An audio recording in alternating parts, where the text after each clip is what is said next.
اعوذ باللہ من الشیطان اللعین الرجیم بسم اللہ الرحمن الرحیم الم تر کیف فعل ربک باصحاب الفیل الم یجعل کیدہم فی تضلیل وارسل علیہم طیرا ابابیل ترمیہم بحجارۃ من سجیل فجعلہم کعصف معکول رب اشرح لی صدری ویسر لی امری واحلل عقدۃ من لسانی یفقہوا قولی ان اللہ وملائکتہ یصلون علی النبی یا ایھا الذین آمنوا صلوا علیہ وسلموا تسلیما۔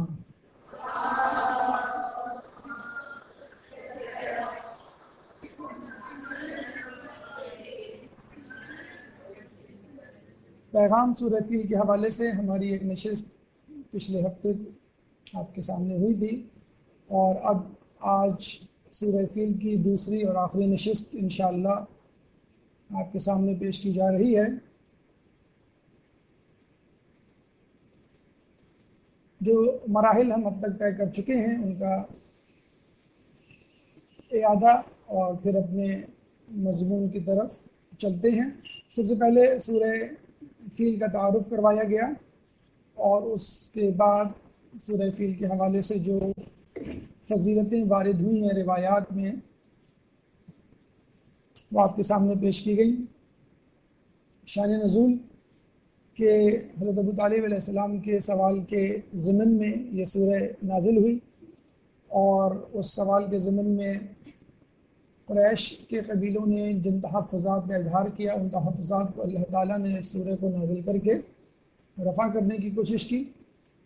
مقدمے کے حوالے سے چند باتیں کہ سورہ کا پس منظر اگر سمجھ لیا جائے تو کیوں کر آسانی ہو سکتی ہے اس سورہ کو سمجھنے میں۔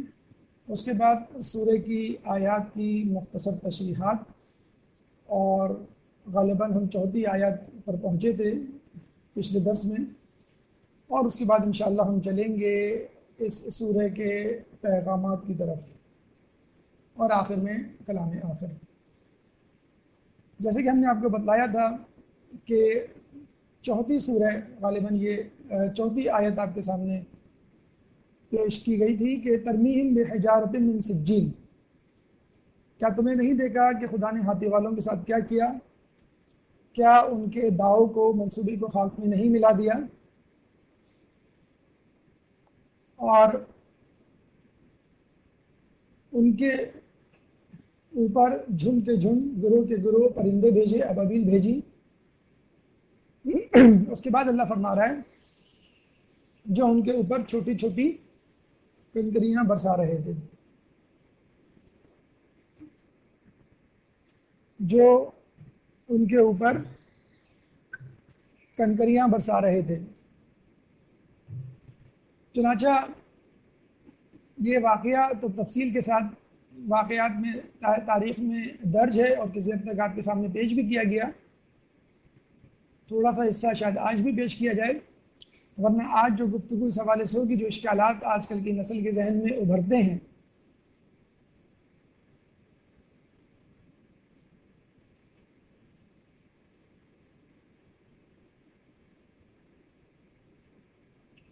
ان کا کیا جواب دیا جا سکتا ہے۔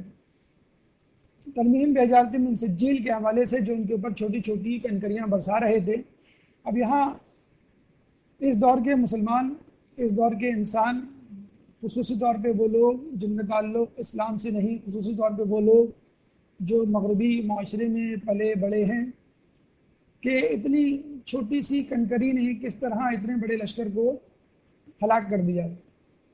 ہر ابابیل کے پاس 3 کنکریاں تھیں، 2 اس کے دائیں اور بائیں پنجوں میں، اور 1 کنکری ان کی چونچ میں۔ اس کنکری، جس کو پتھر کہنا بھی شاید درست نہیں ہے، کا جو سائز تھا وہ چنے کے دانے کے برابر تھا۔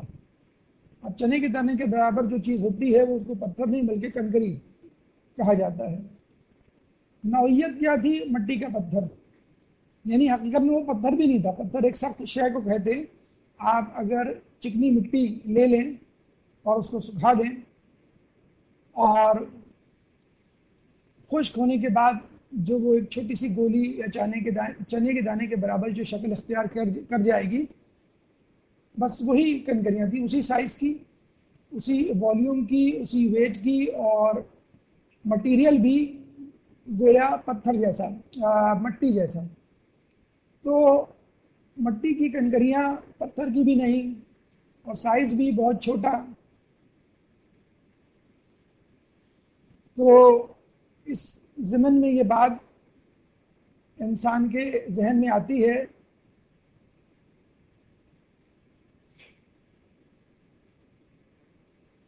کہ یہ کس طرح ممکن ہوا کہ یہ ان کنکریوں نے اتنے بڑے لشکر کو، جس میں اتنے مہیب اور اتنے بڑے بڑے ہاتھی وہاں موجود تھے، اور جبکہ دیکھا جائے جنگ بھی نہیں ہوئی کہ ہم یہ کہہ سکیں کسی خفیہ جگہ سے، خفیہ مورچے سے تیر اندازی یا پتھر یا کوئی اور شے ان کے اوپر پھینکی گئی ہو. دیکھیں، ہونا تو یہی چاہیے کہ آج کل کے دور میں قرآن کو سمجھنا مشکل ہو. کیوں کہ جب قرآن اترا تھا 1400 سال پہلے تو گھوڑوں، ہاتھیوں، تلواروں سے جنگیں ہوا کرتی تھیں. بجلی کا نام و نشان نہیں تھا. گاڑیاں، راکٹ، ایروپلینز، گنز، ان کا وجود نہیں تھا اور بہت ہی قدیم زمانہ تھا. اس زمانے کی باتیں سنیں تو ہمیں بڑا اچنبھا محسوس ہوتا ہے، اور ان لوگوں کو اگر ہماری باتیں بتائی جائیں تو ان کو بڑا عجیب محسوس ہوگا. تو پہلی نظر میں تو یہی لگتا ہے کہ شاید نعوذ باللہ، خدا نخواستہ، میں آپ لوگوں کی بات نہیں کر رہا، میں ان لوگوں کی بات نہیں کر رہا جو مدارس میں پلے بڑے ہیں، دینی گھرانے میں جن کی پرورش ہوئی ہے، لیکن جو بہرحال ایک سیکولر گھرانے سے تعلق رکھتے ہیں، مغربی ممالک میں پلے بڑے ہیں، یا اگر مذہبی گھرانے بھی ہیں تو بغیر کسی تعویل کے بس مذہب ان کو انڈیل دیا گیا ہے بغیر کسی ڈائلاگ کے. تو ان کے ذہن میں، ان کے دریچوں میں یہ خیالات ضرور ابھرتے ہیں کہ معجزہ کیا ہے، یہ میریکل کیا ہے، کرامات کیا ہے، خدائی امداد کیا ہے، اور یہ کیسے ممکن ہے اتنی چھوٹی چھوٹی کنکریاں اتنا بڑا کام کر جائیں. تو دیکھا جائے آج کل کے دور میں سائنس کے ذریعے قرآن کو سمجھنا زیادہ آسان ہو گیا ہے. یعنی جو باتیں کسی زمانے میں معجزہ تھیں، معجزات میں شمار ہوتا تھا، وہ آج حقائق بن چکی ہیں. تو اصولاً تو ہمیں یہ سوال اٹھانا ہی نہیں چاہیے کہ نوح کا طوفان کو لے لیں ہم، یا قوم لوط پہ آنے والا عذاب لے لیں، قوم عاد و ثمود پہ آنے والا عذاب لے لیں، اور بہت سارے معجزات رسول، معجزات انبیاء، معجزات ائمہ، کہ اب سائنس جس تیزی سے ترقی کر رہی ہے وہ ان معجزات کو صحیح ثابت کر رہی ہے. دیکھا جائے سائنس کی ترقی بڑی ہوشربا اور طلسماتی ہو چکی ہے، اور یقیناً لگتا ہے کہ سائنس نے معجزے کی ڈرائیونگ سیٹ پہ قبضہ کر لیا ہے. لیکن دیکھا جائے تو یہی سائنس دوسرے زاویے سے وہ تمام معجزات، کرامات کو صحیح ثابت کر رہی ہے جو ہمارے انبیاء ائمہ کے خاصہ تھے، ان کی جسے کہتے ہیں ذات مقدسہ کا. تو آئیے دیکھتے ہیں کہ آج کل کے دور میں ابابیل جیسے قصے، ابابیل جیسی مثالیں اور واقعات ہوتے ہیں، اور جو سینیریو، جو منظرنامہ سورہ فیل میں اللہ نے پیش کیا ہے، کہ کیا وہ منظرنامہ آج کل کے دور میں ممکن ہے، ہو رہا ہے، ہو چکا ہے یا ہونے والا ہے؟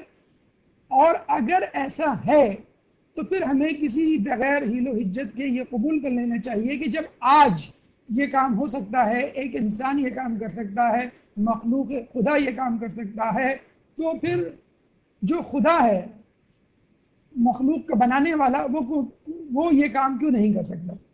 دیکھیے، اگر آپ سے کہا جائے پتھر کی کنکری کسی کو ماریں تو کیا وہ اثر کرے گی؟ نہیں. اچھا، اگر آپ کو پین کے کیپ یا ڈھکن کے سائز کا کوئی مٹیریل دے دیا جائے اور وہ آپ ہاتھ سے کسی کو کھینچ کے مارے، جس طرح کلاس میں لوگ آپس میں شرارت کرتے ہیں بچے، تو وہ کیا کوئی گزن پہنچائے گا کسی کو؟ نہیں، شاید خراش بھی نہ آئے. لیکن وہی سائز کی چیز انگلی کے برابر یا انگلی سے چھوٹی کسی گن میں رکھ دی جائے اور پھر اس کو پھینکا جائے، پھر آپ دیکھیے وہ کیا کرتی ہے.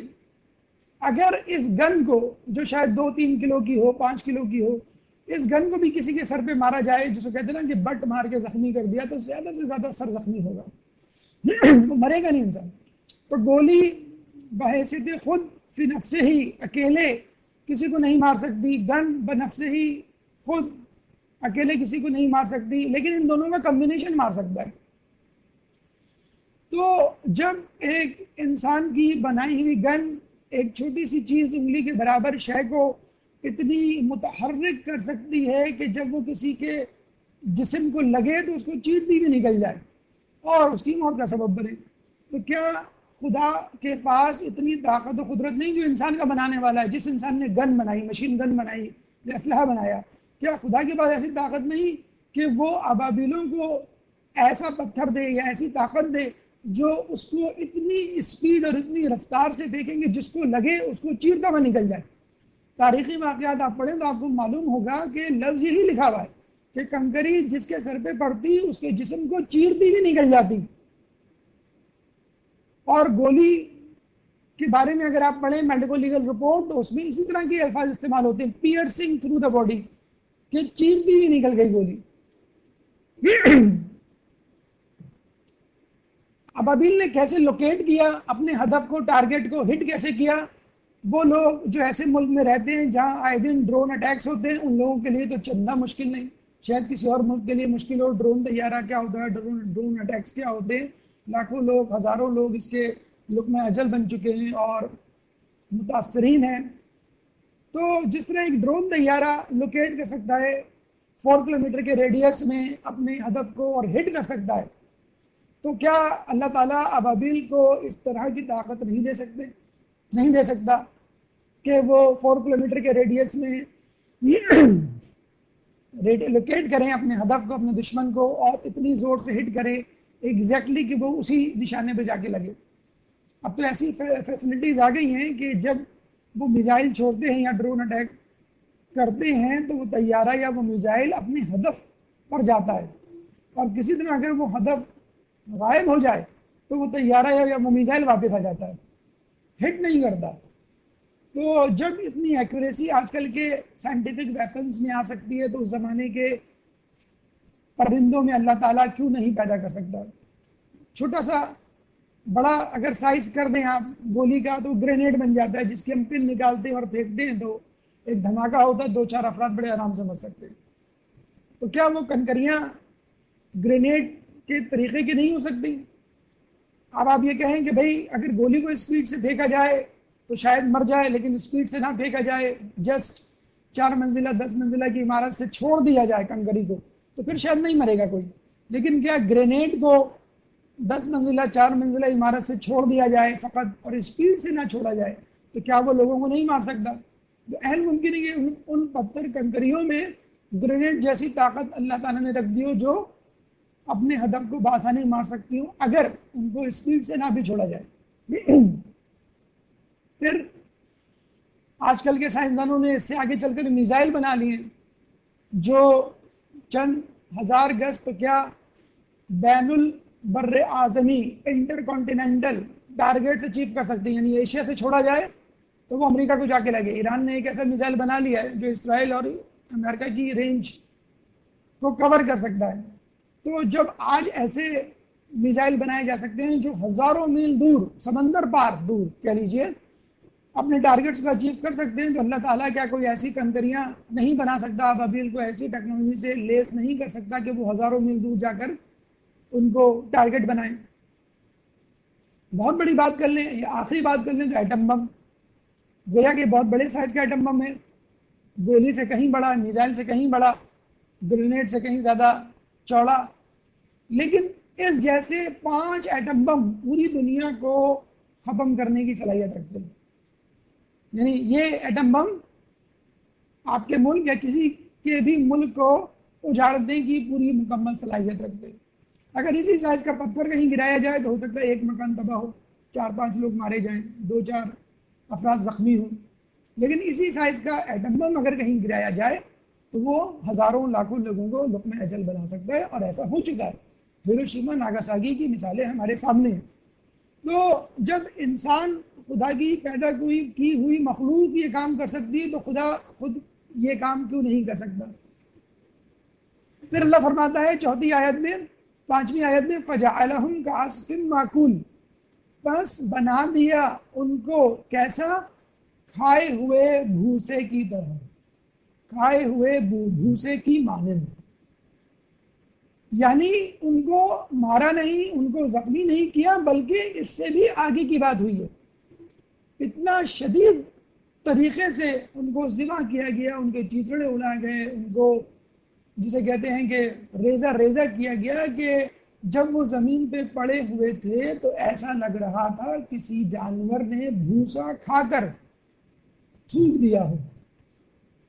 دیکھیں اس میں ایک تو اس موت کی شدت بتائی جا رہی ہے، اور نمبر دو وہ ذلت آپ کو پہنچائی جا رہی ہے جس ذلت سے ابابیل نے لشکر ابرہا کو ہلاک کیا تھا۔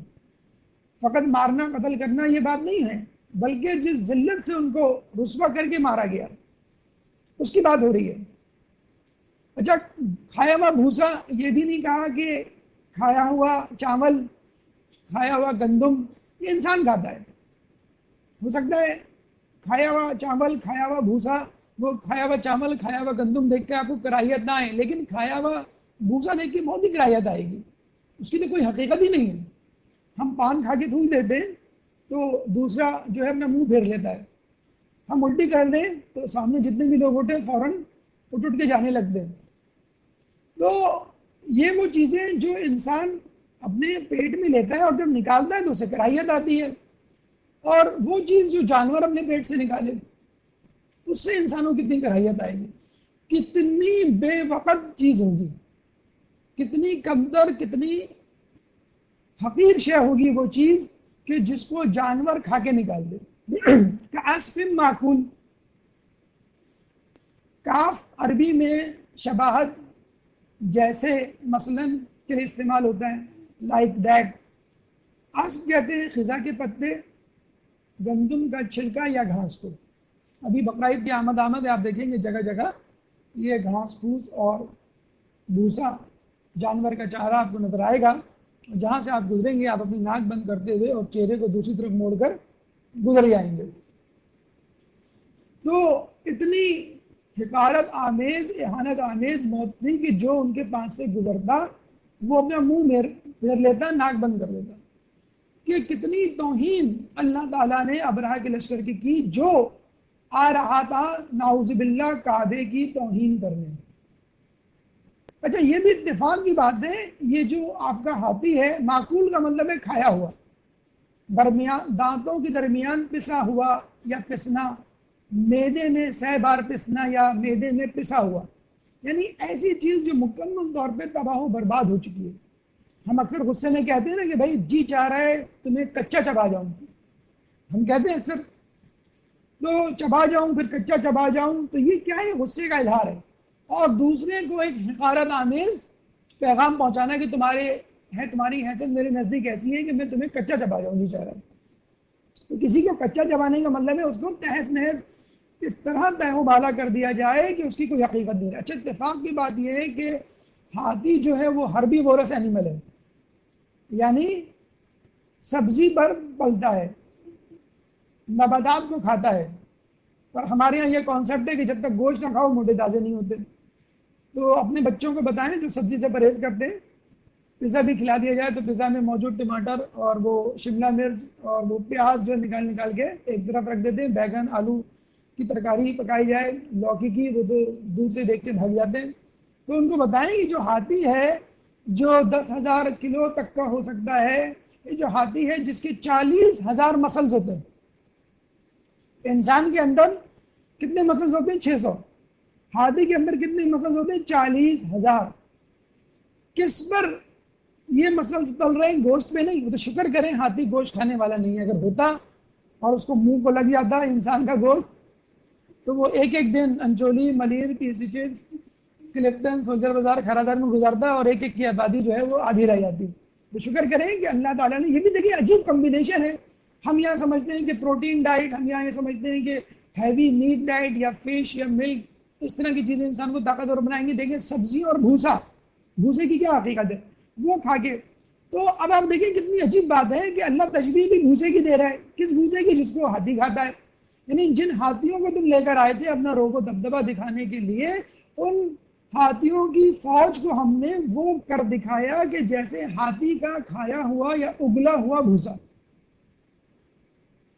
اب آئیے تھوڑا سا ہم آپ کو لے کے چلتے ہیں ان مثالوں کی طرف کہ جن کو دیکھ کے آپ کو اندازہ ہوگا کہ اگر یہ مثالیں، اگر یہ باتیں، اگر یہ واقعات، اگر یہ چیزیں آج ہو رہی ہیں تو یہ پہلے بھی ہو سکتی ہیں. ہم کہتے ہیں نا کہ کسی چیز کو ثابت کرنا ہے تو ہم کہتے ہیں بھائی مثال دو. اگر آپ مثال دے دیں تو آپ کہہ سکتے ہیں ٹھیک ہے اگر اس طرح اس جگہ اس وقت ہو سکتا ہے تو یہ بھی ہو سکتا ہے. مثلا ایک شخص آیا ہمارے چھٹے امام جعفر صادق علیہ السلام کے پاس،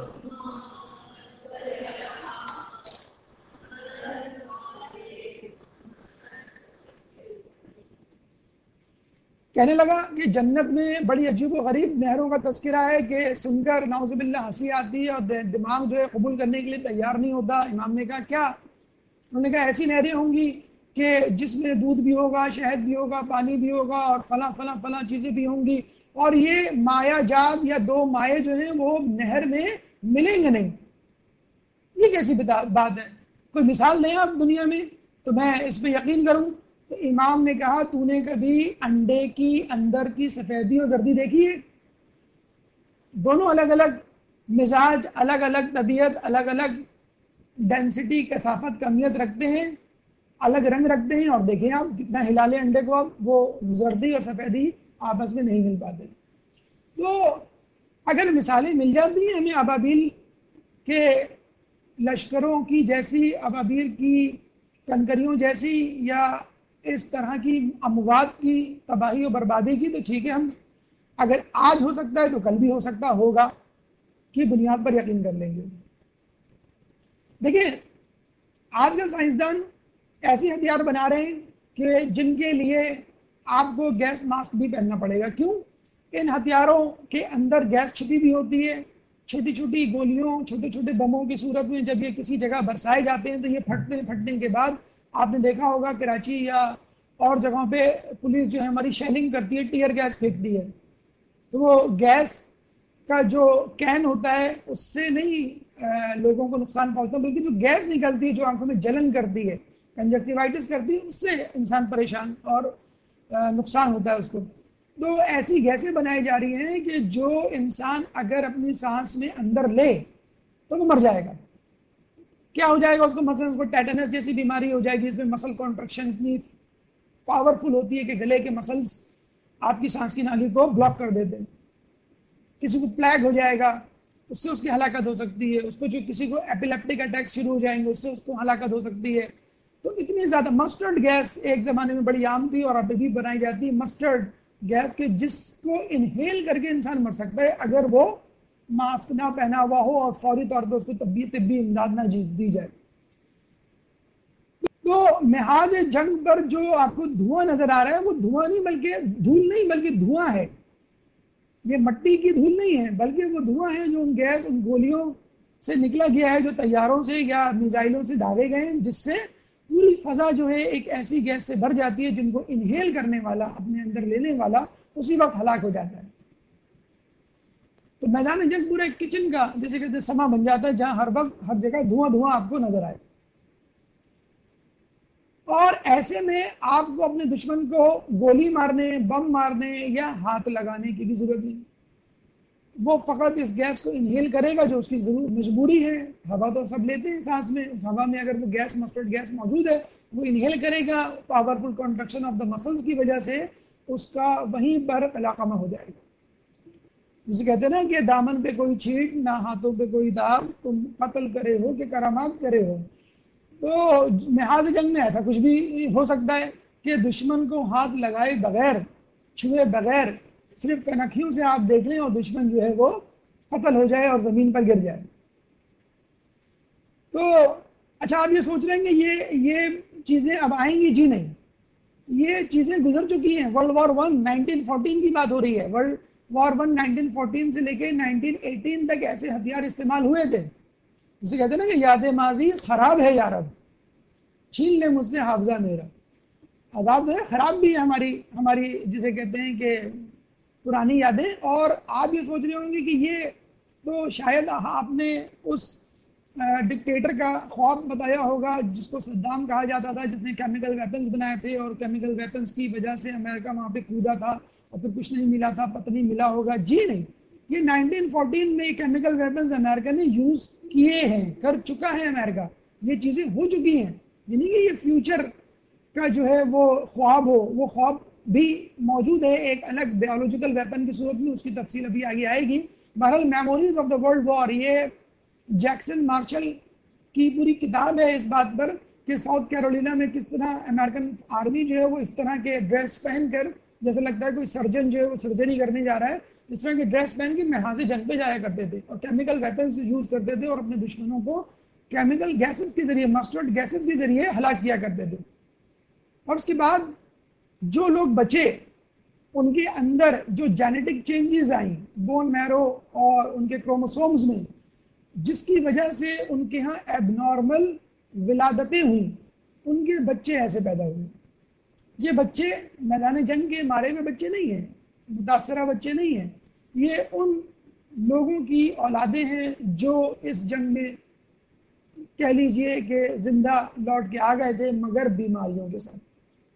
تو آپ دیکھ لیے کہ ان بچوں کا حال ایسا ہے تو مستقبل کیسا ہوگا، اور اگر آپ نہیں سوچ سکتے تو ایک جھلک ہم آپ کو دکھا دیں۔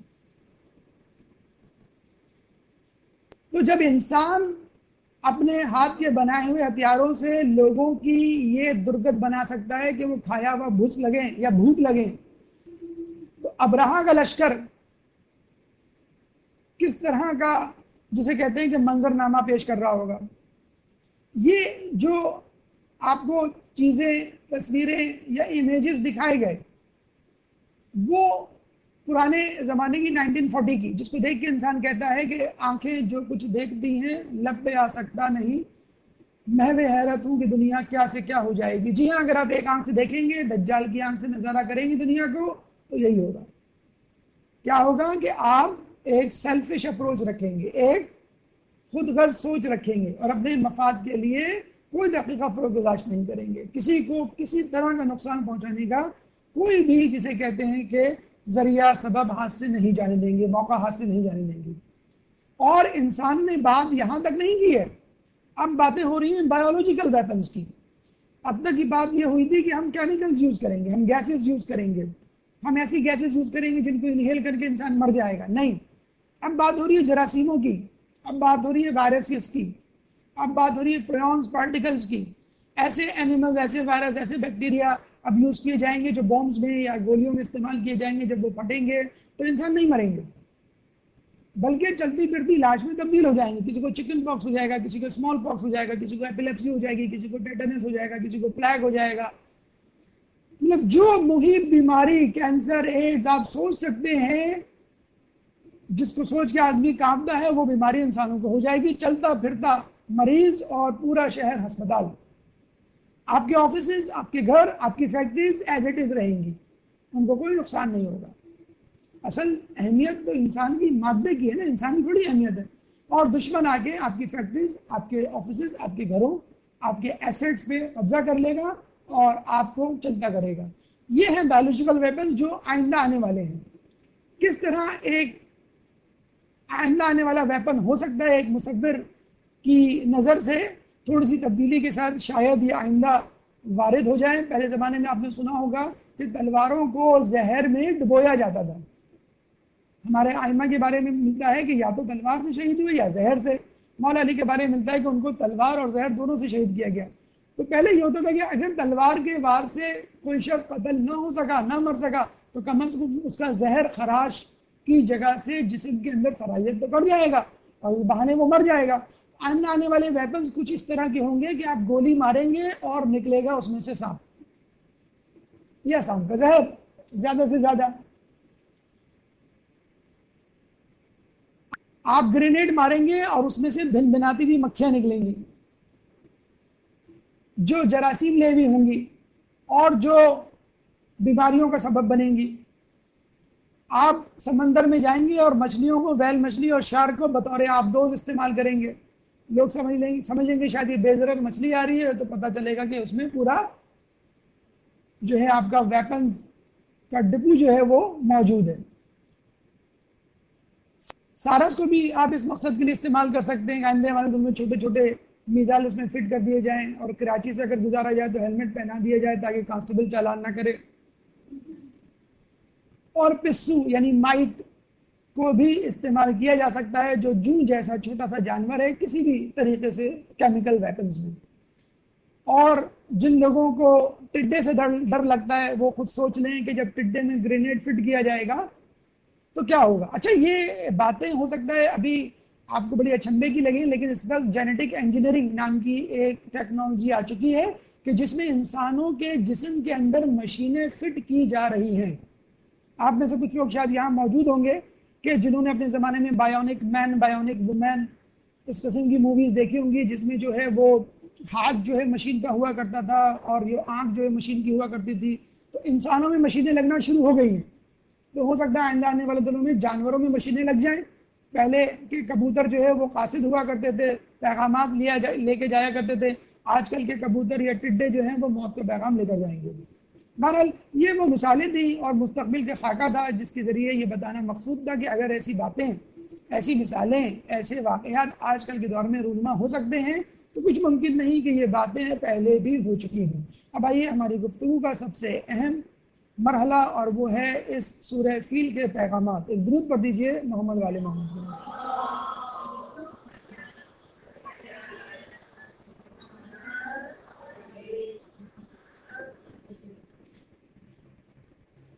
پہلا پیغام آغاز تاریخ عرب۔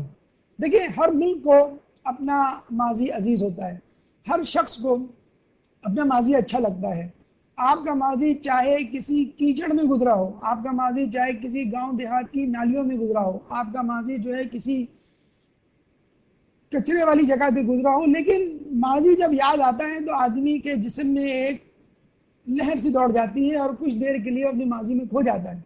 یہ تو ایک وہ ماضی ہے جو جسے کراہیت آنی چاہیے۔ اگر ماضی شاندار ہو، یعنی گولڈن اسپون لے کر، سونے کا نوالا، سونے کا چمچہ لے کر کوئی پیدا ہوا ہے تو کیا کہنے۔ تو سعودی عرب یا عرب ملک جو ہے جس کا سینٹر یا فوکل پوائنٹ جو ہے وہ سعودی عرب ہے، وہ اللہ تعالیٰ کی رحمتوں، نوازشوں اور نعمتوں کے زیر سایہ پلا بڑا ہے۔ یہ الگ بات ہے کہ یہیں کے لوگوں نے بنی اسرائیل کی طرح اسلام کے ساتھ دغا بازی کی اور حکمرانوں نے، بادشاہوں نے کوئی دقیقہ فروغ نہیں کیا اپنے اسلام کو نیچا دکھانے کے لیے، اہل بیت کو تنگ کرنے اور ستانے کے لیے۔ لیکن بہرحال چونکہ بیت اللہ تھا یہاں پر، چنانچہ اللہ تعالیٰ کی ایک خاص نوازش تھی اور اللہ تعالیٰ نے عربوں کو ایک اسٹارٹنگ پوائنٹ دیا تھا۔ کسی بچے کو کہہ دیا جائے کہ بھئی پاسنگ مارکس 50 ہیں، چلو 25% ہم اپنی طرف سے دیتے ہیں، کتنا خوش ہوگا بچہ کہ بس 25% اور لینے، بس پاس تو ہو ہی جاؤں گا میں۔ بچے کو کہا جائے کہ بیٹا آپ کو جو سائیکل خریدنی ہے وہ 3000 کی ہے، 2000 میں ملا دوں گا۔ امی ابو کہتے ہیں، بچہ کتنا خوش ہو جاتا ہے کہ 2000 آپ ملا دیں گے۔ بچے پاکٹ منی سے اپنے پیسے جمع کرتے ہیں، لیکن ابو امی ان کی یہ بات کہہ کے دل رکھ لیتے ہیں اور ان کا آدھا بوجھ کم کر دیتے ہیں۔ تو اللہ تعالیٰ تو یہاں پورا بوجھ کم کر رہا ہے کہ بھائی مکے کی سیکیورٹی میرے حوالے، تم فکر نہیں کرو، تم آگے کی فکر کرو، اپنی نیکیوں کی، گناہوں کی فکر کرو، تم کو کوئی نہیں چھیڑے گا، تمہیں کوئی تنگ نہیں کر سکتا۔ اب بتائیں آج کل ہر ملک میں سیکیورٹی پرابلم سب سے بڑا پرابلم ہے۔ آپ کو یہ سن کر حیرت ہوگی کہ امریکہ میں سب سے زیادہ ویپنز بکے پوری دنیا میں، on the top of the list ہے امریکہ، اور خریدنے والا کون ہے؟ سعودی عرب، on the top of the list. اب آپ دوسرے یا تیسرے نمبر پہ زیادہ نمبر ہوگا اس کا۔ اب آپ دیکھ لیجئے جس کو اللہ نے محافظت دی ہے اپنے طور پہ، خاص نظر ہے اس شہر اور اس علاقے پر، وہ لوگ پریشان ہیں کہ ہمیں کوئی کھانا جائے۔ یہ کیا ہے؟ اللہ پہ توکل کی کمی۔ آپ کا فوکل پوائنٹ اپنی سیکیورٹی پر ہے، آپ کا فوکل پوائنٹ اپنی نمازوں پہ، اپنی نیکیوں پہ، اپنے گناہوں پہ نہیں ہے۔ اللہ نے آپ کو ایک شاندار ماضی دیا ہے، خدا را اس ماضی کو گناہوں میں ملوث ہو کے داغدار نہ کریں۔ خدا را جس شخص، جن لوگوں کے وسیلے سے آپ کو شاندار ماضی نصیب ہوا، مثلاً عبد المطلب علیہ السلام،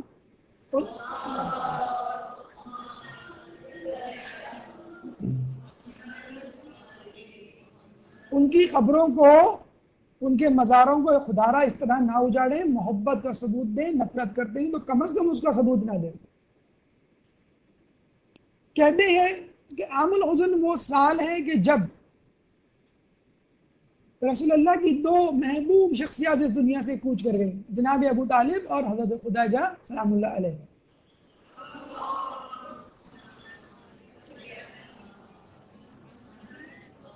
اسی طرح ایک عام الفیل ہے، ہم پوچھیں کسی سے عام الفیل میں کیا ہوا تھا تو فوراً کہتا ہے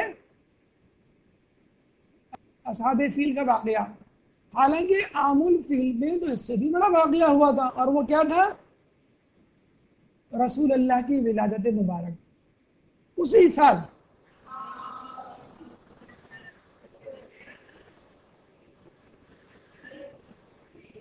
تو جس طرح عام الحزن ڈبل ٹربل یا دگنی دوہری مصیبت مشکل کا نام ہے، تو عام الفیل دوہری خوشی دگنی برکت اور نعمتوں کا نام ہے، کہ جس سال یہ واقعہ پیش آیا اسی سال رسول اللہ کی ولادت ہوئی، اور وہ واقعات جو معجزات نما ہیں، معجزات کی شکل رکھتے ہیں، جن کو معجزہ کہنا چاہیے، وہ معجزات جو رسول اللہ کی رسالت کے اعلان سے پہلے یا ان کی پیدائش سے پہلے ہوئے، ان معجزات کو ارہاس کہا جاتا ہے عربی میں۔ وہ معجزات رسول، وہ معجزات جن کو ہم رسول اللہ کی ذات سے جوڑتے ہیں، ان معجزات کو ہم ارہاس کہتے ہیں۔ ارہاس کا لغوی معنی ہے بنیاد سازی، یعنی کسی چیز کی بنیاد رکھنا، یعنی ان معجزات نے رسول اللہ کی رسالت کے لیے راستہ ہموار کیا۔ ہم دیکھتے ہیں نا کہ کہیں پہ اگر کسی گورنر کو، چیف منسٹر کو، پریزیڈنٹ کو وزٹ کرنا ہو تو فوراً سڑک ایک دن میں بن جاتی ہے۔ ابھی کراچی میں جو فیکٹری میں دھماکہ ہوا تھا اور اتنے لوگ بیچارے ہلاک ہوئے تھے، شہید ہوئے تھے، تو آپ نے دیکھا کہ وہاں کی سڑک جو ایک دن میں بن گئی تھی۔ تو جب کوئی بڑی شخصیت آتی ہے تو راستہ ہموار کیا جاتا ہے، تو رسول اللہ کی شخصیت جب آنے والی تھی تو کائنات میں راستہ ہموار کیا گیا۔ انسانوں نے شاید کئی انسانوں نے، اکثریت نے پرتپاک استقبال نہیں کیا، لیکن کائنات نے ضرور کیا۔ اور کن لوگوں نے نفرت کا، بیزاری کا، غم و غصے کا اظہار کیا؟ بتوں نے باقاعدہ نالہ و فریاد کیا، شیطان نے، جس کو 40 روز تک پابند سلاست کیا گیا۔ کہتے ہیں بہشت پہلی مرتبہ رسول اللہ کی ولادت کی خوشی میں مسکرائی تھی، اب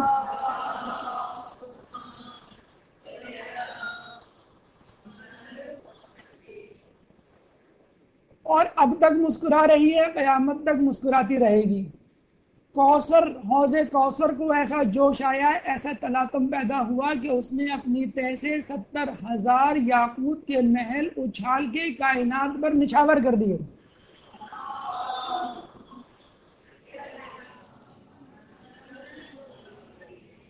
اور قیاس یہی کہتا ہے کہ اب جو پائے جانے والے یاقوت اور قیمتی پتھر، ہیرے جواہرات اور موتی ہیں، یہ شاید اسی حوض کوثر کے تلاطم اور اس کی طرف سے نچھاور کیے جانے والے یاقوت کے 70,000 محلوں کے ٹکڑے ہیں، ذرے ہیں۔ کوئی درخت نہیں تھا کہ جس نے اللہ کی تسبیح نہ کی ہو اپنی شاخوں سمیت، اور کوئی پہاڑ ایسا نہیں تھا جس نے ایک دوسرے کو خوشخبری نہ دی ہو رسول اللہ کی ولادت کی۔ تمام پہاڑ ابو قبیس کے پہاڑ کے قدموں میں جھک گئے تعظیماً۔ کیوں؟ ابو قبیس کے پہاڑ پر حضرت عبداللہ کے قدم مبارک تھے کہ جنہوں نے لشکر ابرہہ کی تباہی کا منظر دیکھا تھا۔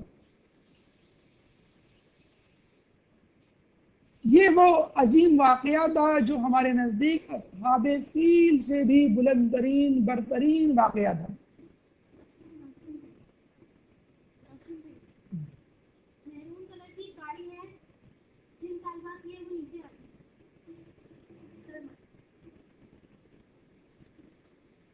جی، یہ مجلس والا سٹائل ہو گیا، مجلس کو روک کے، درس کو روک کے ایک اناؤنسمنٹ کرنا پڑ گیا ہے۔ ایک گاڑی مہرون رنگ کی ہے کہ جو نیچے کھڑی ہوئی ہے، وہ صاحب یا صاحبہ جن کی ہے وہ آ جائیں۔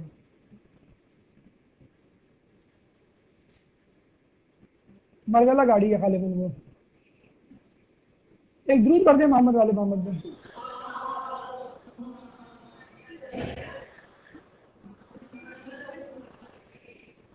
تو ہمیں بھی چاہیے کہ اگر ہم اپنا مقام و مرتبہ بلند کرنا چاہتے ہیں تو رسول اللہ کی ولادت پہ خوشی منائیں، میلاد منائیں، اور خوشی سے جھومیں، یہ کہتے ہوئے میں فقط خاک مگر آپ سے نسبت ہے میری، ایک رشتہ میری اوقات بدل دیتا ہے۔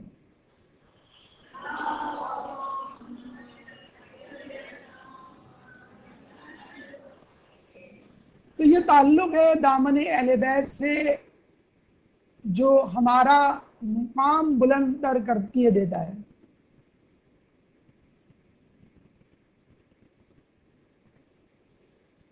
اس کے علاوہ جیسے ہم نے کہا کہ جب کوئی تقریب ہوتی ہے تو ہو سکتا ہے تقریب کے جو مہمان خصوصی ہو اس پہ نظریں ہوں، تقریب میں جو مہمان ہیں اس پہ نظریں ہوں، لیکن اس تقریب کو مدعو کرنے والا، ارینج کرنے والا، آرگنائز کرنے والا، اس کو نہیں بھولنا چاہیے۔ بوڑھے ماں باپ ہوتے ہیں نا، بچے کی شادی میں کونے میں بیٹھے ہوتے ہیں بیچارے، انہی کی دعاؤں کی وجہ سے آپ دیکھتے ہیں کہ یہ شادی کی تقریب، یہ سالگرہ کی تقریب یا یہ خوشی کی تقریب منعقد ہوتی ہے، لوگ بیچارے انہی کو اگنور کر دیتے ہیں۔ تو اس موقع پر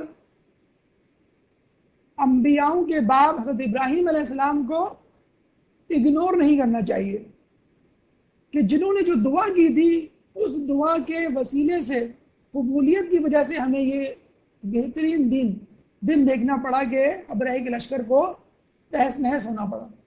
اور یہ دعا کی قبولیت ایک ایگریمنٹ، رضامندی، عہد نامہ ہے رسول کا ابراہیم کے ساتھ کہ تم نے جو دعا کی ہم نے اپروو کر لی ہے، قبول کر لی ہے۔ ربنا انی اسکنت من ذریتی بواد غیر ذی زرع عند بیتک المحرم، کہ اے میرے رب میں اپنی ذریت کو ایک غیر زرخیز زمین پر چھوڑے جا رہا ہوں۔ ربنا لیقیموا الصلاۃ، ان کو نماز کی طرف راغب کر، نماز کے لیے کھڑا کر، فجعل افئدۃ من الناس تہوی الیہم وارزقہم من الثمرات لعلہم یشکرون، اور ان کی طرف پھل بھیج اور لوگوں کو ان کی طرف راغب کر، اور تاکہ وہ تیرے شکر گزار بندے بنے۔ تو یہ وہ دعا تھی ابراہیم علیہ السلام کی، ان کو معلوم تھا کہ یہ غیر زرخیز زمین ہے، اپنی ذریت کو چھوڑے جا رہا ہوں، لیکن مجھے امید ہے کہ اللہ تعالیٰ اس زمین کو زرخیز بنائے گا، اس زمین میں آبادی کو پھیلائے گا، اس زمین میں ہریالی کو اگوائے گا، اس زمین میں آبادی کو پھیلائے گا۔ اور یہی ہوا کہ ابراہیم کی قربانیوں کو اللہ تعالیٰ نے قبول کیا، اور اس جگہ کو جو بالکل بے آب و گیا تھی، بغیر کسی آبادی کے تھی، بغیر کسی چشمے اور پانی کی تھی، وہ آج پوری دنیا کی سب سے زیادہ چہل پہل والی جگہ کے جہاں پہ 24 گھنٹے میں کبھی بھی کوئی شخص، کبھی بھی کوئی فرد جو ہے وہ غافل نہیں ملے گا، اور وہ جیتا جاگتا شہر 24 گھنٹے میں، 7 دن اور سال کے 365 دن۔ یہی نہیں، اللہ تعالیٰ نے قسم کھائی ہے والتین والزیتون وطور سینین وہذا البلد الامین، اللہ نے قسم کھائی انجیر کی، زیتون کی، طور و سینین پہاڑوں کی، لیکن جب کعبے کی باری آئی تو والکعبہ نہیں کہا، وہذا البلد الامین، اس کو ایک لقب سے پکارا۔ کس لقب سے؟ اس امین شہر کی قسم۔ امین شہر کون سا امین شہر؟ کہ جس میں خدا کی امانت موجود ہے، جس میں خدا کا گھر موجود ہے۔ اللہ تعالیٰ نے اس شہر کو امین شہر، امن والا شہر، امانتوں کو رکھنے اور پہنچانے والا شہر کہا ہے۔ اور خانہ کعبہ کی سب سے بڑی امانت وہ ذات مقدسہ ہے کہ جس کو اللہ تعالیٰ نے جب کعبے کو دیا تو اس نے رسول اللہ کو ویسے ہی پلٹا دیا، اور اس امانت نے اسلام کے پودے کی جو آبیاری کی وہ پانی سے نہیں بلکہ اپنے اور اپنے آنے والی نسلوں کے خون سے کی، حضرت مولا علی کی ذات مقدسہ۔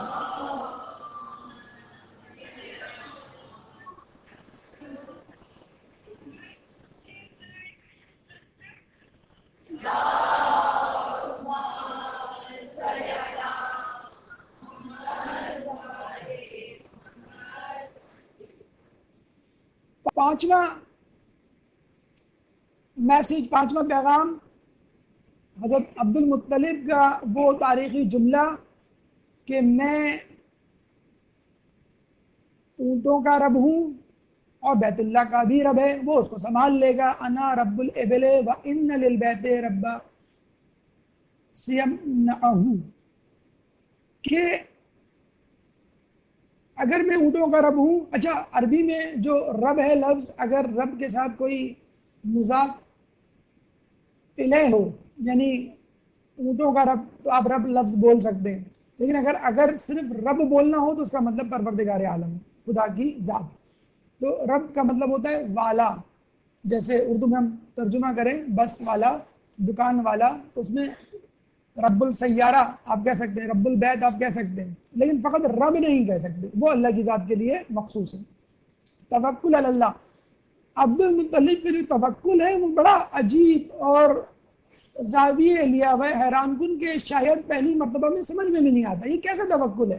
آپ اپنے اونٹ لینے جا رہے ہیں، آپ کو اپنی پڑی ہوئی ہے مفاد، نعوذ باللہ مفاد پرستی کی مثال پیش کر رہے ہیں، خانہ کعبہ کو آپ نے ایز اٹ از چھوڑ دیا. پہلے توکل پہ بات کریں تو پھر ہم آپ کو بتائیں گے کہ توکل کس طرح کا تھا، تدبیر کے ساتھ تھا یا بغیر تدبیر کے تھا. اللہ تعالیٰ سورۃ طلاق میں فرماتا ہے وَمَن يَتَوَكَّلْ عَلَى اللَّهِ فَهُوَ حَسْبُهُ، اور جو کوئی اللہ پہ توکل کرے گا تو پھر اللہ ہی اس کے لیے کافی ہے.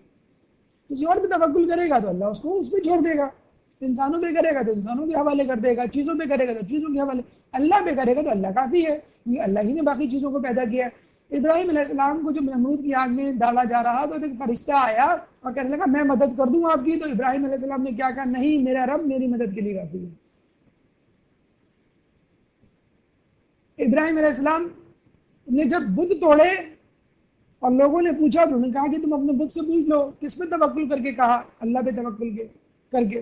اپنے خاندان والوں کو غیر زرخیز زمین پہ چھوڑا تو کس پہ توکل کر کے، اللہ پہ توکل کر کے. اب یہاں ایک ترک اولا بھی دیکھ لیجئے، حضرت یوسف علیہ السلام بہت فخر کرتے تھے اپنے 11 بھائیوں پر. جب ان کے 11 بھائی ان کو کنویں میں ڈال رہے تھے تو وہ مسکرانے لگے. ان کے ایک بھائی یہودا نے دیکھ کر کہا کہ تم اس مصیبت میں مسکرا رہے ہو. حضرت یوسف علیہ السلام نے کہا کہ میں بچپن سے سوچا کرتا تھا کہ جس کے 11 بھائی ہوں اس کو کون حد لگا سکتا ہے، اور اب وہی 11 بھائی میرے دشمن بن گئے. دیکھا آپ نے، جن پہ تکیہ تھا وہی پتے ہوا دینے لگے. یوسف علیہ السلام نے قیدی جس کو خواب بتلایا تھا جب وہ زندان سے جا رہا تھا رہائی پا کر، کیا کہا تھا کہ بادشاہ سے میرے لیے سفارش کرنا. جبریل علیہ السلام فوراً نازل ہوئے، یوسف تم کو جب حسن دیا تو کس نے دیا؟ یوسف علیہ السلام نے کہا اللہ نے. اچھا تم کو جب کنویں میں پھینکا گیا تو تمہیں کنویں کے پتھر سے کس نے بچایا؟ یوسف علیہ السلام نے کہا کہ اللہ نے. اچھا جب تم کو زلیخا اور اس کی عورتوں نے برگلانے کی کوشش کی تو ان کی چنگل سے کس نے آزاد کروایا؟ یوسف علیہ السلام نے کہا اللہ نے. تو جبریل علیہ السلام نے کہا کہ اب تک اللہ تمہارا حفاظت نگہباں تھا، اب تم ایک قیدی سے اپنے لیے سفارش کروا رہے ہو. تمہیں اس ترک اولا میں چند سال اور زندان میں گزارنے پڑیں گے. دیکھا آپ نے ایک نبی کی کتنی سخت پکڑ ہے. ہم روزانہ اس طرح کے توکل کے منافی کام کر جاتے ہیں، اور واضح طور پہ بھئی آپ دعا کریں، ارے دعا ہوا کرتے رہیں گے، ارے ایک وظیفہ، ارے چھوڑیں وظیفے کو، بہت بڑا وظیفے ہم نے. یہ فلاں صاحب جو شفٹ ہوئے ہمارے پڑوس میں بڑے کام کے آدمی لگتے ہیں، تنظیمی آدمی ہیں، ان کے پاس گاڑیاں آتی جاتی ہیں، سیکورٹی گارڈ ہیں 4 ان کے پاس، یہ کام کروا دیں گے آپ کا. تو بس ٹھیک ہے، اللہ نے آپ کو ان پہ چھوڑ دیا ہے. آپ جو اپنے ایلیٹ کلاس اشرافیہ یا تنظیمی یا جس قسم کی بھی لوگ ہیں صاحب اختیار، آپ ان کے در پہ جائیں. تو یہ وہ توکل ہے جس کو اللہ تعالیٰ پسند کرتا ہے. کون سا؟ وَمَن يَتَوَكَّلْ عَلَى اللَّهِ، جو اللہ پہ توکل کرے گا اس کے لیے اللہ کافی ہے. ورنہ انسان جس پہ توکل کرے گا وہی چیز اس کو نقصان پہنچا سکتی ہے.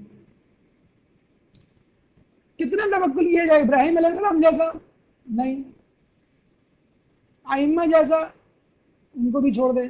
آپ بچوں جیسا توکل کر لیں، بہت کافی ہے. کہتے ہیں ایک جگہ پر بارش نہیں ہو رہی تھی، بارش کے لیے نماز استسقاء پڑھنے کے لیے لوگ جمع ہوئے. ایک بچہ چھتری لے کے بھاگتا ہوا آیا، لوگوں نے کہا ارے بیٹا تم کہاں لے آئے، بارش کے موسم تو ہے نہیں ہے، تم چھتری لے کر آ گئے. کہ لیں ابھی آپ نماز پڑھیں گے نا، دعا کریں گے نا تو بارش ہو جائے گی نا، میں اسی لیے چھتری لایا ہوں تاکہ میں بھیگوں نہ. یہ ہے کانفیڈنس. چونٹی کا واقعہ یاد ہے نا آپ کو؟ سلیمان علیہ السلام نے جب چونٹی کی دعا سنی تھی تو کتنا شرمندہ ہوئے تھے. پہاڑوں پہ، جنوں پر، پرندوں پہ، جانوروں پہ، بادلوں پہ، دریاؤں پہ حکومت کرنے والا بادشاہ کیا کہہ رہا ہے؟ ارے بھائی چلو ہم سے بڑے لوگ آ گئے، یہاں تو ہم بڑے بڑے لوگ پڑے ہوئے، چونٹیاں دعا کر رہی ہیں کہ انسانوں کی غلطی کی وجہ سے ہم پہ تو بارش نہ روک، ہم نے کیا بگاڑا ہے؟ تو انہوں نے کہا کہ بس اب ان کی دعا قبول ہو جائے گی، ہمیں دعا. اس وقت کا نبی، اور کیسا جلیل القدر نبی، کتنا عظیم بادشاہت کا حامل نبی، وہ کہہ رہا ہے کہ بھی چونٹیوں کی دعا قبول ہو جائے گی. تو کسی کو انڈر ایسٹیمیٹ نہ کریں اور اللہ پہ توکل کریں. ایسا توکل کریں کہ جس میں کسی اور کی ملاوٹ نہ ہو. وسیلہ اختیار کریں لیکن وسیلے دوا استعمال کریں، دوا کو کھائیں لیکن دوا پہ بھروسہ نہ کریں، بھروسہ اللہ پہ کرنا ہے.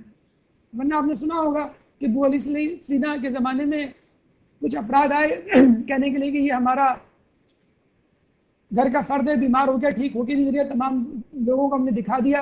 ابو علی سینا نے دوائیاں دینا شروع کی. ایک دن دوا دی، پھر دوسرے دن دوسری، پھر تیسرے دن تیسری، وہ ٹھیک ہو کے نہیں دیا. ایک ہفتے بعد ابو علی سینا نے ہاتھ جوڑ کے کہا کہ بھائی میں کتنا ہی بڑا ڈاکٹر صحیح، میرے پاس اب کوئی دوا نہیں بچی، کوئی تدبیر نہیں بچی، تم کچھ اور استعمال کر لو، کہیں اور چلے جاؤ. تو کہنے لگے ارے ہو ہی نہیں سکتا، پوری دنیا میں سب سے بڑے ڈاکٹر آپ ہیں، آپ ہی علاج کریں. تو اس نے دیکھا کہ ماننے والے نہیں ہیں تو غصے میں وہ اندر گیا اور گھوڑے کو دیا جانے والا ایک معجون ان کو لا کے دے دیا، گھوڑے کی دوائی جو گھوڑے کو کھلائی جاتی ہے، کہ یہ لو بس یہ آخری حربہ ہے. وہ چلے گئے. دوسرے دن وہ حلوے اور مٹھائیوں کے ٹوکرے لے کر آ گئے.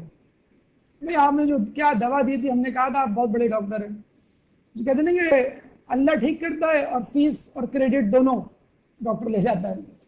تو وہ کہنے لگا، اس کو احساس ہوا کہ دیکھو یہ ہے اللہ تعالیٰ کی تدبیر، کہ وہ کہتے ہیں کہ انسان کی تدبیر پہ آسمان کی تقدیر مسکراتی ہے کہ اللہ نے کیا سوچا ہوا ہے اور دیکھو یہ کیا تدبیر کر رہا ہے. تدبیر کریں جتنی آپ کی لمٹ ہے اور حد ہے اور طاقت ہے، کریں استطاعت ہے، لیکن بھروسہ کلی طور پہ اللہ پہ کریں. اچھا اب آئیے اس طرف، کیا جو حضرت عبد المطلب کا توکل تھا، کیا وہ فقط توکل تھا بغیر کسی تدبیر کے؟ مطلب ایک یہ بات سن کر ایک بچہ کہہ سکتا ہے، ایک طالب علم کہہ سکتا ہے بس ٹھیک ہے کل سے میں پڑھوں گا نہیں، اللہ پہ توکل کروں گا اور مجھے وہ پاس کروا دے گا. اور ایسے بچے دیکھے ہم نے اس زمانے میں، کہتے ہیں بھائی ہم تو ماشاءاللہ نمازیں پڑھتے ہیں اور امی کا کہنا مانتے ہیں، بس اللہ ہمیں پاس کر دے گا. نہیں کرے گا تو کیوں نہیں کرے گا بھائی، یہ تو ہو نہیں سکتا. ہم تو نیک ہیں، ہم تو نمازیں پڑھتے، کرنا چاہیے ہم کو. مطلب ایک دوست دھمکی اللہ کو نعوذ باللہ دی جا رہی ہے کہ ہم تو تیرے بندے ہیں، تجھے ہمیں ضرور پاس کرنا چاہیے.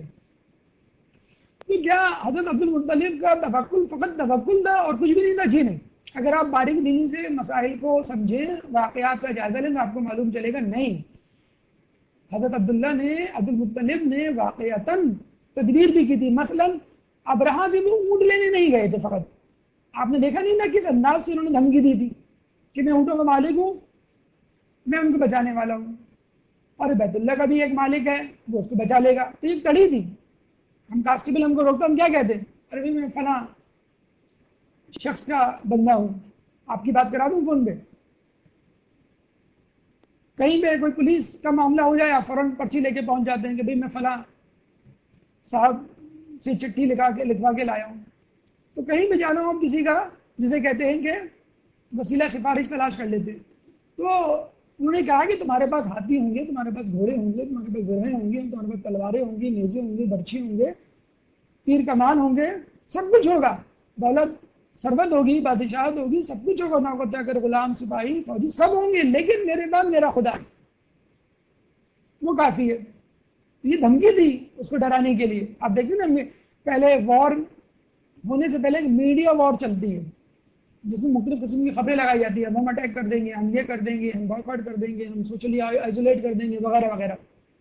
نمبر ایک. نمبر دو، تاریخ یہ بتلاتی ہے جناب عبد المطلب کے خاندان کے علاوہ تمام خاندان اور قبائل قریش مکے سے فرار ہو گئے تھے. ہجرت نہیں کہیں گے اس کو، فرار ہونا کہیں گے. عبد المطلب اور ان کا گھر نہیں گیا تھا. اگر ان کو ڈر خوف ہوتا اور تدبیر نہ ہوتی ان کے توکل میں تو وہ بھی چلے جاتے. نہیں، وہ خانہ کعبہ آئے، انہوں نے دعا کی اور بیٹھے رہے، ڈٹے رہے اپنی جگہ پر. ٹھیک ہے، کیا ابرہہ کا لشکر نعوذ باللہ کعبے کو ہلاک کرنے کے بعد عبد المطلب ان کے خاندان والوں کو چھوڑتا؟ کبھی نہیں چھوڑتا. وہ معلوم تھا لیکن وہ ڈٹے رہے. پھر کیا انہوں نے اپنی بازو کی طاقت کا مظاہرہ نہیں کیا؟ حنابلہ ایک کمانڈر تھا، ایک لشکر کا سپہ سالار تھا، 20,000 کی فوج جو ہے وہ اس کے ذمے تھی۔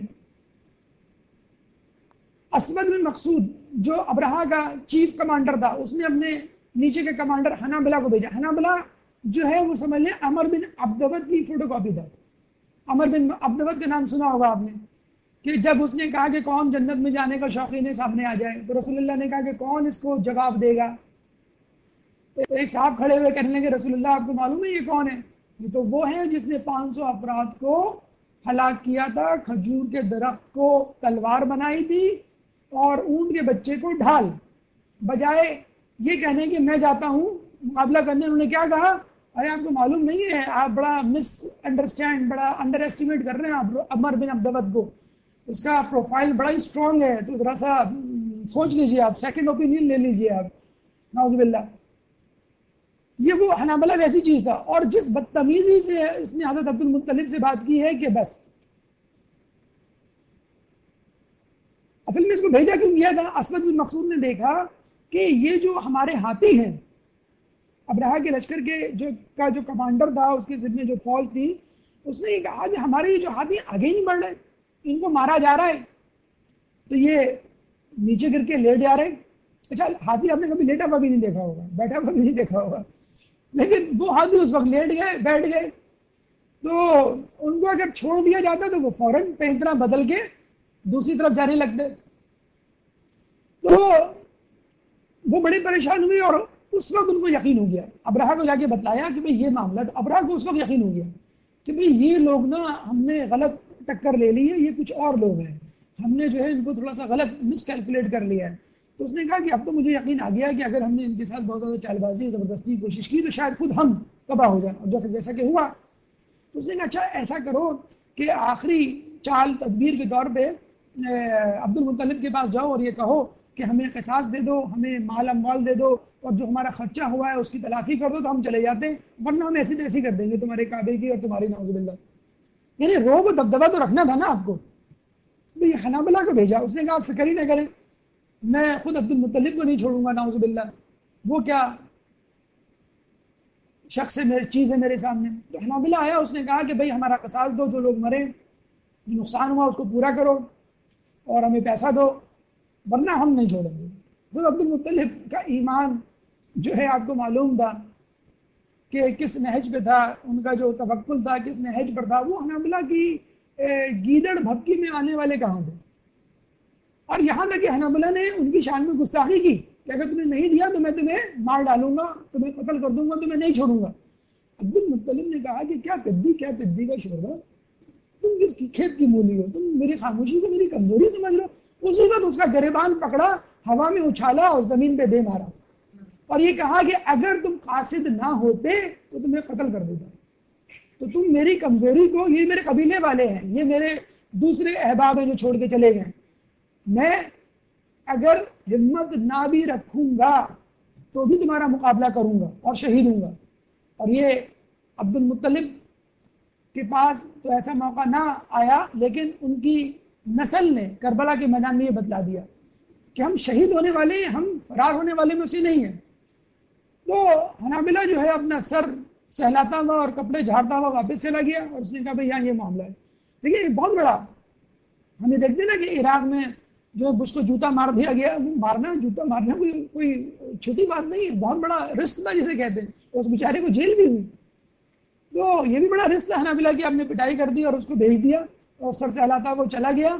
ان کو معلوم تھا کہ یہ جا کے بتلائے گا اور ہو سکتا ہے کعبے کو چھوڑ کے میرے پاس آ جائیں کہ ٹھیک ہے ہم کعبے کو تو نہیں، ہم نے اپنا مشن امپاسبل پاسبل کر لیا ہے، اب جو ہے ہم کعبے کی بجائے تمہارے گھر کو تہس نہس کر دیں گے۔ لیکن عبد المطلب نے اپنی بہادری اور اپنی عزت، اپنی مقام، اپنے بلند مرتبے کو ظاہر کیا کہ تم ہمیں ایسا ویسا نہیں سمجھنا، لوگ ہمارا ساتھ نہیں دے رہے لیکن خود ہمارے اندر اتنی استطاعت ہے کہ ہم اتنے بڑے لشکر سے بھڑ جائیں۔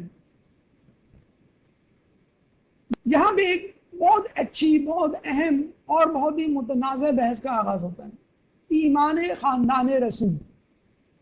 ابو طالب پہ اعتراض کرنے والے عبد المطلب کو دیکھیں، چھوڑیں آپ ابو طالب کے ایمان کو، وہ تو بہت آسانی ثابت ہو سکتا ہے۔ عبد المطلب کے ایمان کو جانچتے ہیں کہ کیا نعوذ باللہ ان پہ ہم کفر کا فتویٰ لگا سکتے ہیں؟ ہمارا یہ ایمان ہے کہ رسول اللہ ان کے اجداد نے کبھی بت پرستی نہیں کی، بت پرستی تو دور کی بات، وہ ابراہیمی مذہب کے ماننے والے تھے، اور یا تو پیغمبر تھے یا وصی تھے یا ان کی اولادوں اور ان کے خاندان میں سے تھے، ایسے ویسے نہیں تھے۔ تو محمد ابن عبداللہ ابن عبد المطلب ابن ہاشم ابن عبد المناف ابن قصی ابن عدنان ابن اسماعیل ابن ابراہیم، یہ شجر طیبہ ہے۔ ایمان خاندان رسول میں اگر ہم چاہیں تو جوش و جذبات سے فضائل بیان کر کے کہہ دیں کہ ٹھیک ہے ہم تو رکھتے ہیں ایمان، آپ رکھو یا نہ رکھو، لیکن ہم یہاں بھی ثابت نہیں کر سکتے کہ عبد المطلب صاحب ایمان تھے۔ کیسے؟ حضرت عبد المطلب کی 5 سنتیں، 5 کام ایسے ہیں جو آگے چل کر اسلام کا حصہ بنی۔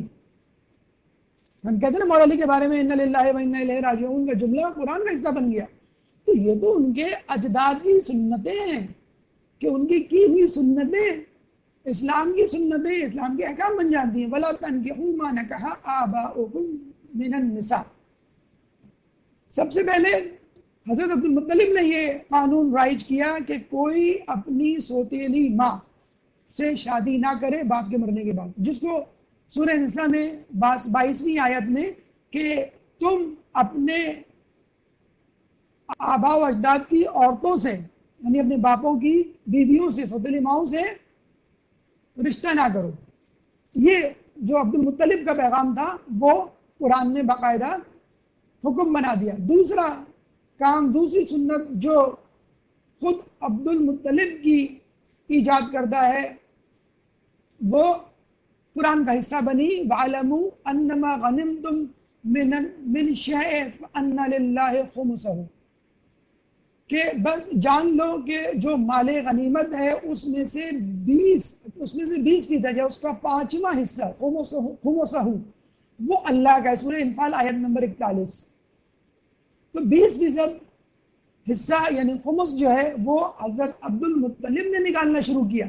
یہاں تو ہم پر واجب ہوتا ہے، ہم نہیں نکالتے، وہاں جس پر واجب نہیں تھا اس نے اپنے اوپر واجب کیا کہ نہیں ایسا ہونا چاہیے۔ عقل کہتی ہے کہ 20% اللہ کی راہ میں ہو تاکہ اللہ کے دین کی ترویج و ترقی ہو سکے۔ تیسرا کام، یہ تو سب کو معلوم ہے کہ چشمہ زمزم اسماعیل علیہ السلام کے ایڑیوں کے رگڑنے سے پیدا ہوا، لیکن اس وقت چشمہ زمزم یا آب زمزم حاجیوں میں جس طرح تقسیم ہوتا ہے فری آف کاسٹ، یہ کسی نے سوچا کہ یہ کب سے شروع ہوا؟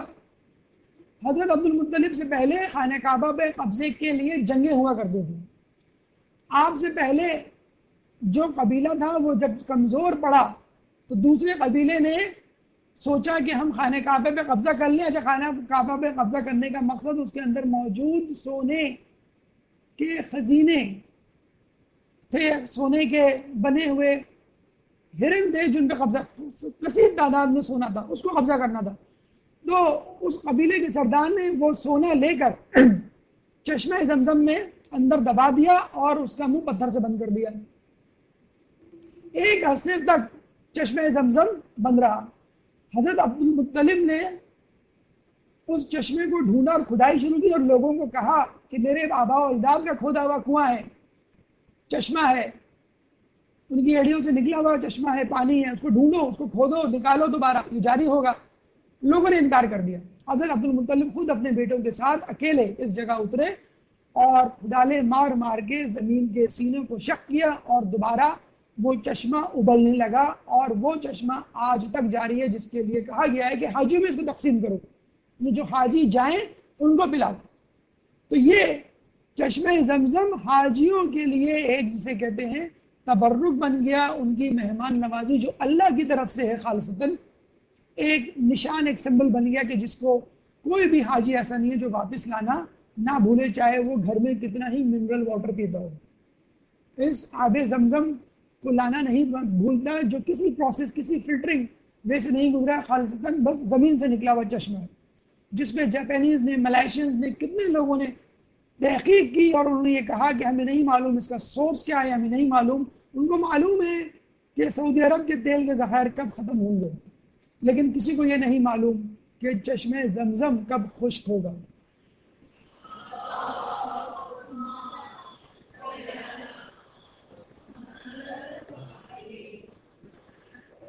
قصاص یعنی اگر کوئی شخص قتل ہو جائے تو اس کے لیے قصاص کتنا ہوگا؟ 100 اونٹوں کی دیت، 100 اونٹ دینے پڑیں گے. یہ حضرت عبد المطلب نے سب سے پہلے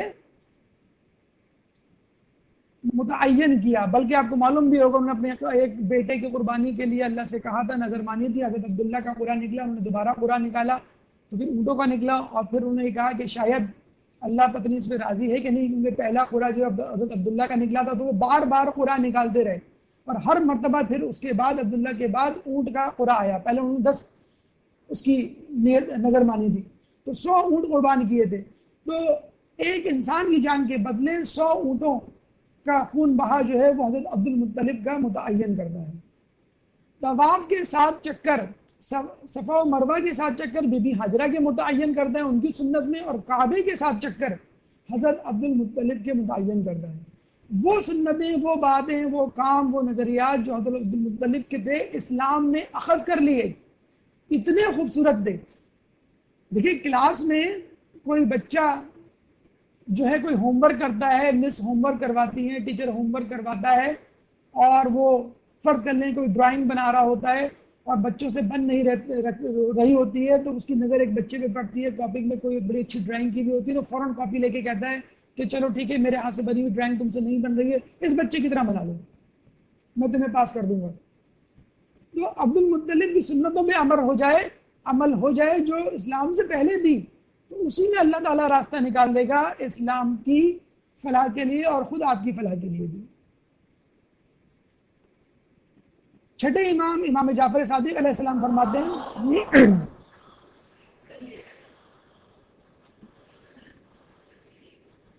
قیامت کے روز وہ ایک امت کی مانند تنہا محشور ہوں گے، کیونکہ وہ اپنی امت میں تنہا موحد تھے، تنہا توحید پر یقین اعتقاد رکھنے والے، اللہ کو ماننے والے.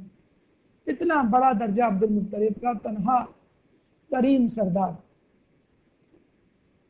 تو ابو طالب کا ایمان تو بہت دور کی بات، حضرت عبد المطلب کے ایمان کو جان لیجیے. حضرت ابو طالب کا ایمان خود بخود سمجھ میں آ جائے گا، ورنہ تو خود لوگوں کو رسول اور ائمہ کے ایمان پر بھی شک ہوا ہے، نعوذ باللہ. اس کے بعد دیکھا جائے تو سورہ فیل میں اہل قریش پر نعمتوں کی یاد آوری کی گئی ہے. ہل جزاء الاحسان الا الاحسان. جب اللہ نے ایک تم پر احسان کر دیا تو تمہارا کیا فرض ہے، تم بھی احسان کرو. سورہ رحمان آیت نمبر 60 کہ احسان کا بدلہ کیا ہے سوائے اس کے کہ احسان کیا جائے. کیا احسان کیا جائے؟ ہم اللہ پہ کیا احسان کر سکتے ہیں؟ اللہ فرماتا ہے ان تنصروا اللہ ینصرکم، تم اللہ کی مدد کرو اللہ تمہاری مدد کرے گا. نعوذ باللہ، اللہ کیا مدد کا متلاشی، مدد کا طلبگار ہے؟ وہ ہمارا محتاج ہے؟ جی نہیں.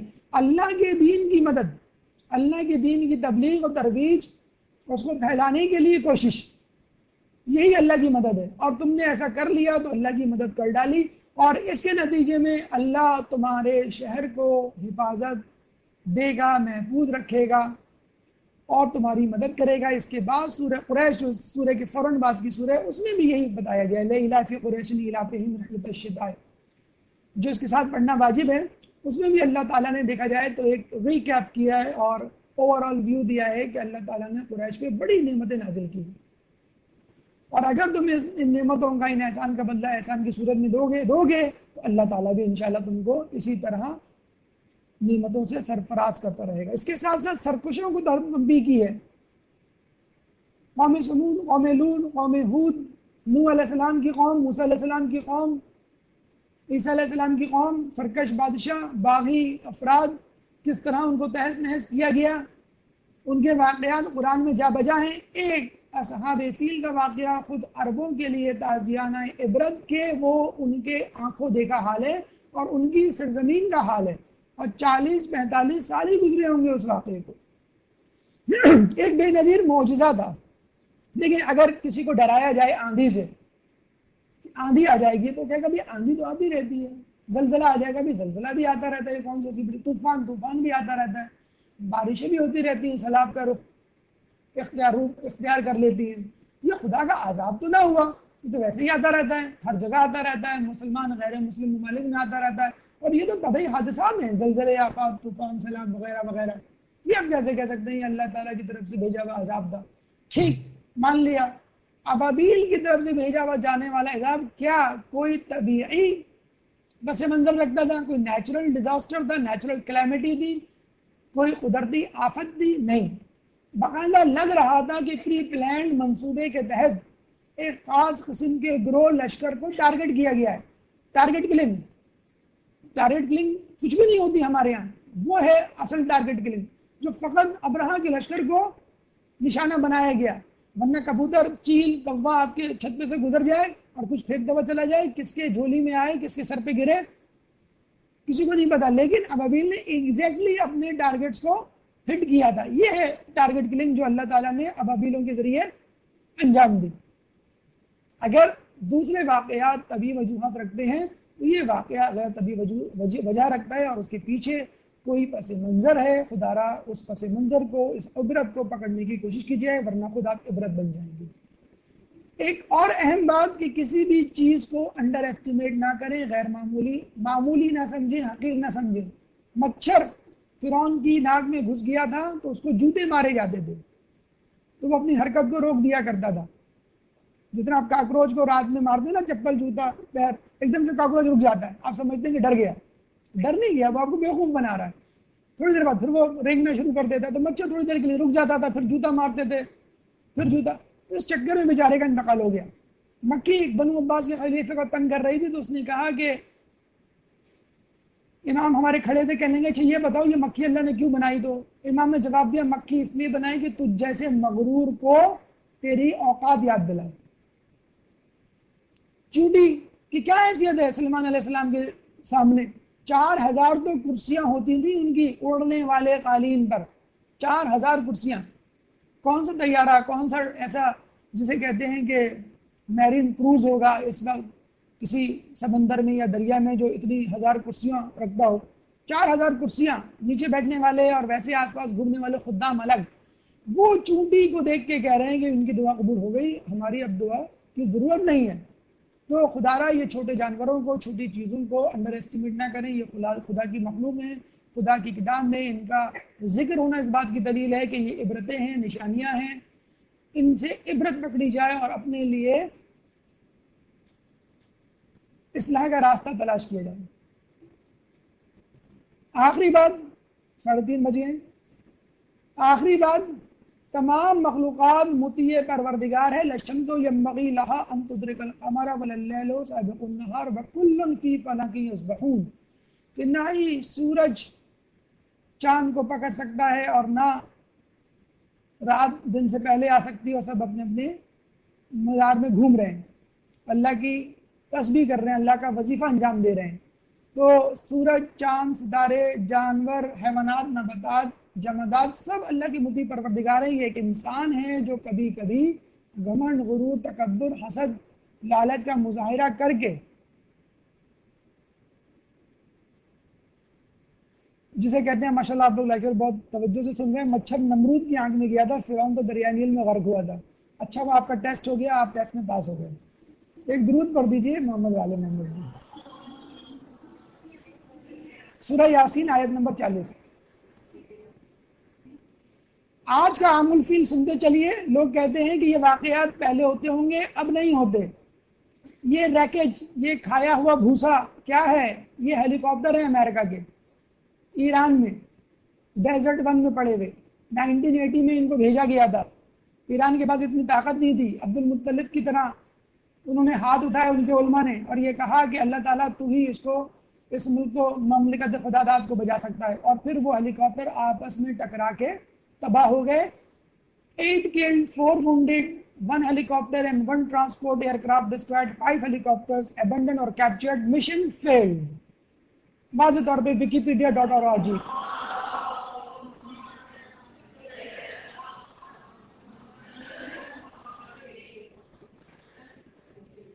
شرط امداد خدا کیا ہے؟ ان الذین قالوا ربنا اللہ ثم استقاموا تتنزل علیہم الملائکۃ جو لوگ ایمان لائے ہیں اور جو کہتے ہیں اللہ ہمارا رب ہے، اگر وہ استقامت پر قائم رہے تو ان پر فرشتے نازل ہوں گے. تمام لوگوں کی بات ہو رہی ہے، ائمہ انبیاء کی بات نہیں ہو رہی. اللہ تخافوا ولا تحزنوا، خائف نہ ہو اور حزن نہ کرو. وابشروا بالجنۃ التي كنتم توعدون، اور ان کو اس جنت کی بشارت دے دو جس کا ان سے وعدہ کیا گیا ہے. یہ سورہ اس وقت یاد نہیں آ رہا مجھے، آیت نمبر 30 سورہ انشاءاللہ نیکسٹ اس میں بتلا دیا جائے گا آپ کو. وَاسْتَقِمْ كَمَا أُمِرْتُ، ایک اور آیت قرآن کی کہ استقامت کا مظاہرہ کرو جیسے کہا گیا ہے. کس کو یہ کہا جا رہا ہے آپ کو معلوم ہے؟ رسول اللہ کی ذات مقدسہ کو. کتنی سخت آیت ہے، ہمارے اوپر شاید اس کا اثر نہ ہو. رسول فرماتے ہیں مجھے سورہ ہود کی اس آیت نے بوڑھا کر دیا. سورہ ہود کی اس آیت نے بوڑھا کر دیا. اتنا اثر لیا تھا رسول اللہ نے اس آیت کا کہ استقامت کا مظاہرہ کرو جس طرح کما امرتو، جیسے کہا گیا. اس موقع پر یہ شعر برجستہ برمحل فضائے بدر پیدا کر فرشتے تیری نصرت کو اتر سکتے ہیں گردوں سے قطار اندر قطار اب بھی، بشرط یہ کہ ایمان بدری شہداء جیسا ہو جائے. یہ ہے مقبرہ شہداء بدر کا جو فقط ایک سٹینڈ سے، ایک نشان سے ظاہر ہے. یاد رکھ لیجئے کلام آخر کے طور پر کہ اللہ تعالیٰ اپنے بیت اللہ، اپنے اسلام، اپنے دین کا محافظ ہے. اس نے پہلے ابابیل کا لشکر بھیجا، اب امام زمانہ کا لشکر بھیجے گا. اللہ سے